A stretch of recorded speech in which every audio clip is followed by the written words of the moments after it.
Teyze, teyze, teyze. Teyzemin ismi Zeynep. Teyzemin ismi Zeynep. Teyzemin ismi Zeynep. Fatma teyze bizim komşumuz.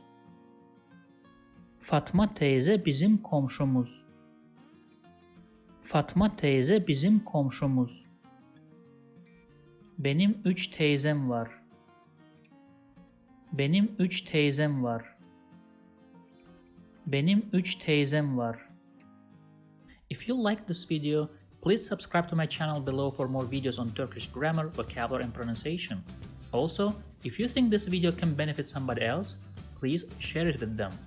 Last, if you have any comment or request, please provide your feedback in the comment section below and I'll do my best to respond as soon as possible.